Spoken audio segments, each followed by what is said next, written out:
Olá a todos, eu sou o professor Chico e hoje vamos aprender como se faz o cálculo da resultante de dois vetores. Para isso, vamos fazer uma revisão matemática da lei dos cossenos. Ela será fundamental para a soma de dois vetores. Observem bem, eu tenho dois vetores A e B, que entre eles faz um ângulo θ.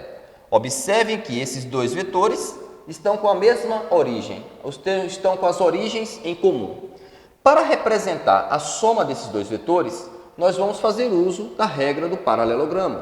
Ou seja, na extremidade do vetor B, eu vou desenhar um vetor igual ao A. Na extremidade de B, desenhei o vetor A. O próximo passo é, na extremidade do vetor A, eu vou desenhar um vetor igual ao B, mantendo módulo, direção e sentido. De tal forma que o vetor que soma A com B é aquele que sai da origem do primeiro e vai até a extremidade do último. Esse é o vetor resultante. Nosso objetivo hoje é calcular o módulo desse vetor. E o módulo de um vetor é dado pelo tamanho dele. Por isso que essa operação é uma operação matemática. Então, como é que eu determino o tamanho desse vetor? Se a gente for bom observador, verifiquem que se aqui B está inclinado de um ângulo θ, a projeção de B também está inclinado aqui de um ângulo θ. Esse vetor B, que está inclinado de um ângulo de θ, eu vou decompor ele, ou seja, eu vou pegar a componente desse vetor na direção horizontal, que eu vou chamar de BX, e vou pegar a componente desse vetor B na direção vertical, que eu vou chamar de componente BY. Eu observo que a componente BY é o cateto oposto ao ângulo θ. Se BY é o cateto oposto, BY é B seno θ. Eu observo, por outro lado, que BX é o cateto adjacente ao ângulo θ. Se BX é o cateto adjacente, BX é B cosseno θ. Observe que esse vetor resultante, que é aquele que eu quero calcular o seu módulo, corresponde à hipotenusa desse triângulo. Se o vetor resultante é a hipotenusa desse triângulo, para determinar o módulo, ou seja, o tamanho do vetor resultante, vamos fazer uso do teorema de Pitágoras. Ou seja, a hipotenusa quadrado é um lado BY quadrado, que por sua vez BY é B seno θ, mais o outro lado ao quadrado. O outro lado é todo esse valor, que corresponde a A mais BX. Ou seja, o outro lado é A mais B cosseno θ. Tudo isso quadrado. Vamos desenvolver. Aqui fica R quadrado, B quadrado seno quadrado θ, mais. Aqui temos um produto notável. Produto notável, o que é que nós fazemos? Quadrado do primeiro, mais 2 vezes o primeiro vezes o segundo, mais quadrado do segundo. O próximo passo é simplificar essa expressão.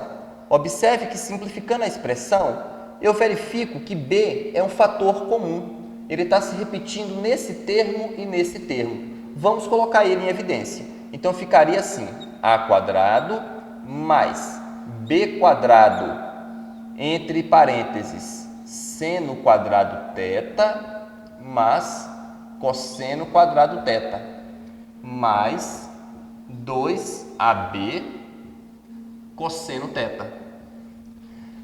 Esse termo que aparece entre parênteses é a primeira relação fundamental da trigonometria. Ou seja, seno quadrado θ mais cosseno quadrado θ, isso aqui é igual a 1. Ou seja, se isso é igual a 1, a nossa expressão reduzida fica assim. Resultante quadrado, quadrado do primeiro, mais quadrado do segundo, mais 2 vezes o primeiro vezes o segundo cosseno do ângulo entre eles. Essa é a lei dos cossenos, que serve para você determinar a resultante, o módulo da resultante entre dois vetores. Observem o seguinte, essa lei dos cossenos vale para qualquer caso, ou seja, vale para qualquer ângulo entre esses dois vetores A e B.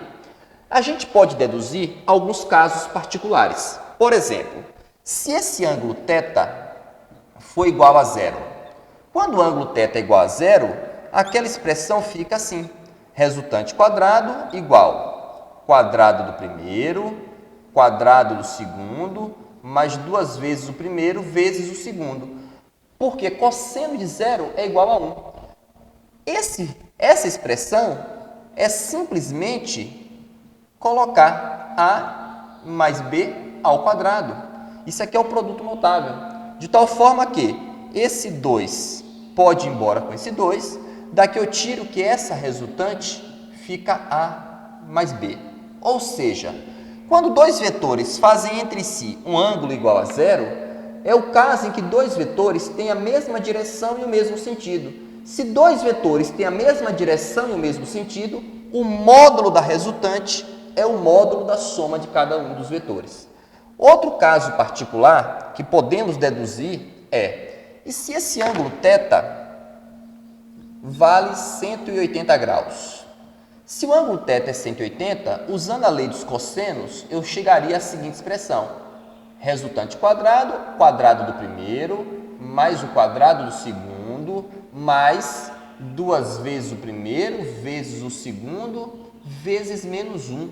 Cosseno de 180 é menos 1. Significa que essa expressão poderia ser escrita assim, A menos B quadrado. Se você fizer produto notável desse termo, você chega exatamente na expressão em cima. Ou seja, esse 2 pode ir embora com esse 2, essa resultante fica A menos B. Ou seja, quando dois vetores fazem entre si um ângulo de 180 graus, é quando dois vetores têm a mesma direção, porém sentidos contrários. Se eles têm a mesma direção, porém sentidos contrários, a resultante é a diferença entre eles. E o último caso é, e se dois vetores fazem entre si um ângulo de 90 graus?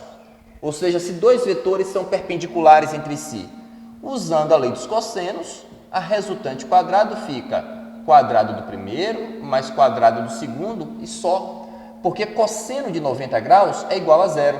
Esse termo zera e isso é exatamente o teorema de Pitágoras.